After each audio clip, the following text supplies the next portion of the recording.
দেখছি প্রতিদিন আসি আর গ্রুপের টাকা নাই করে আর টাকা নিয়েই যাবো। ওগো কই গো, ওগো শুনছো? কি হয়েছে? ষাঁড়ের মতো তো চিল্লাচ্ছ কেন? আরে আমি ষাঁড়ের মতন চিল্লাইনি, ওই গ্রুপের ষাঁড় চাইছি। কি তুমি তো মনে হয় আজকে টাকাও ম্যানেজ করতে পারোনি। হ্যাঁ তো ম্যানেজ করতে পারিনি, তো কি করা যায় বলো তো? কি করে ম্যানেজ করবা? সারাদিন তো শুধু গিলবার ঘুমাবা, কাজ বাজ তো কিছু করবা না। চলো আমার সাথে ঘরে চলো। আজ টাকা নিয়ে ছাড়বো। গোপাল, ও গোপাল, কোথা গোপাল বার্তা আছো?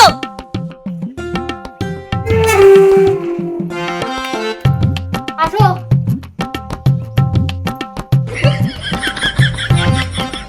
গো বউ, তুমি আমাকে শাড়ি কেন পিতাইলি? তোমাকে শাড়ি পরাবো না তো কি গ্রুপের স্যারকে শাড়ি পরাবো? আসো আমার সাথে। গোপাল, ওই গোপাল, আরে স্যার আপনি আসেন আসেন ভিতরে আসেন। গোপাল কোথায়? গোপালকে ডাকেন। গোপাল তো বাড়িতে নাই স্যার, ও তো কাজ খুঁজতে গেছে। ওটাকে এইটা আমার ননদ, গোপালের বোন গোপালী। এত চুপচাপ কেন? আমার একটু বেটা ছেলের সাথে কথা বলতে লজ্জা লাগে গো। গোপালের বোনের গলার আওয়াজ আবার গোপালের মতনই তো। ঠিক আছে, গোপাল এলে আজকে কিস্তা দিয়ে দেবে, ঠিক আছে? ঠিক আছে, তাই দিয়ে দেবো। আপনি দিবেন কেন? আসলে স্যার আমার ননদ খুব দায়িত্বশীল, ও না ভাইয়ের কষ্ট একদম সহ্য করতে পারে না। আচ্ছা, আপনি একটু এদিকে ঘুরেন তো।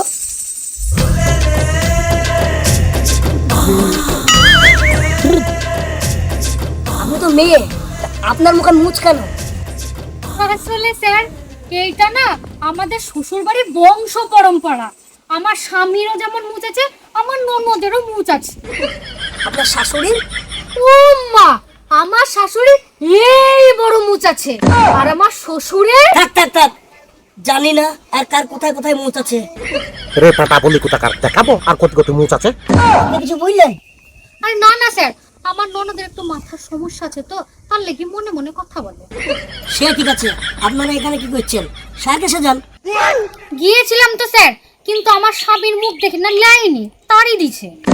কি দিয়ে নিবে? স্যারকে তো ভালো লোক থাকে, আর আপনার স্বামী তো কালো মোষ। এটা কি হলো? এটাই তো রোগ স্যার। ওর ভাইয়ের ব্যাপারে কেউ কিছু বললে ষাঁড়ের মতন গুতাতে করে আসে। ইরে বাপরে, এ আবার কি রোগ গয়া? ও স্যার ভয় পাচ্ছেন কেন? আসেন আসেন ভিতরে এসে বসেন, এক কাপ চা খেয়ে মাথাটা ঠান্ডা করে। না না, ভিতরে যাবো না। তোমার ননদ যে সারা মতন গোতাতে এসছে, আমার কলজি বেরিয়ে যাবে। ও স্যার আপনি আমাদের অতিথি, একটু অতিথি আপ্যায়ন না করলে হয়? আসুন আসুন ভেতরে আসুন। ঠিক আছে ঠিক আছে, এত করে যখন বলছেন এক কাপ চা খেয়েই যাই, তো কিস্তি টাকা লাগবে। আপনি এক কাজ করেন, এখানে চা না আসেন না, আমি এখানেই খাবো।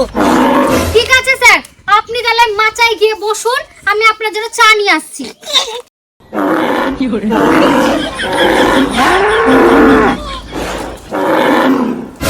বাপরে, ও মেয়ে মানুষ না পাগলা ষাঁড় রে।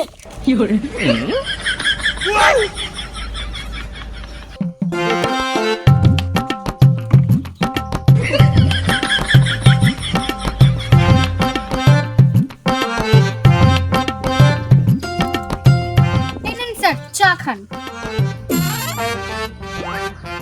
আপনি ননদ কোথায়? ডাকবো স্যার? না না না, বাপারে।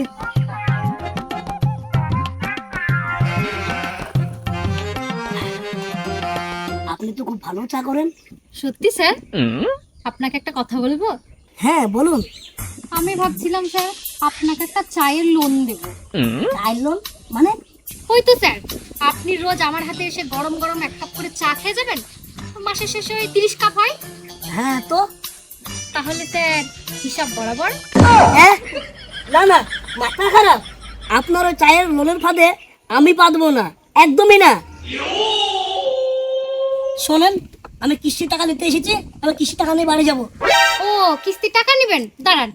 গোপালী, ও গোপালী, আপনি ওকে ডাকছেন কেন? ওই তো এসে আপনাকে কিস্তির টাকাটা দেবে। হ্যাঁ আসছে।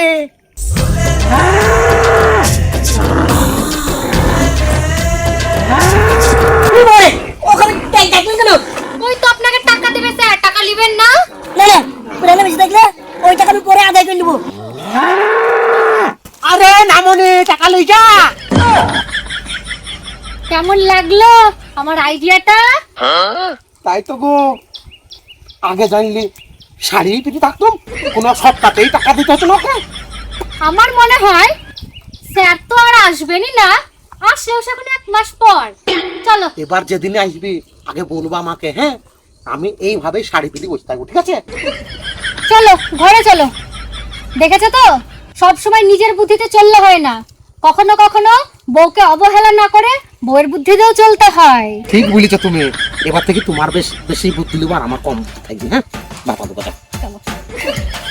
ভালো টাকা লিবে, ও টি পাতে রে কপালে।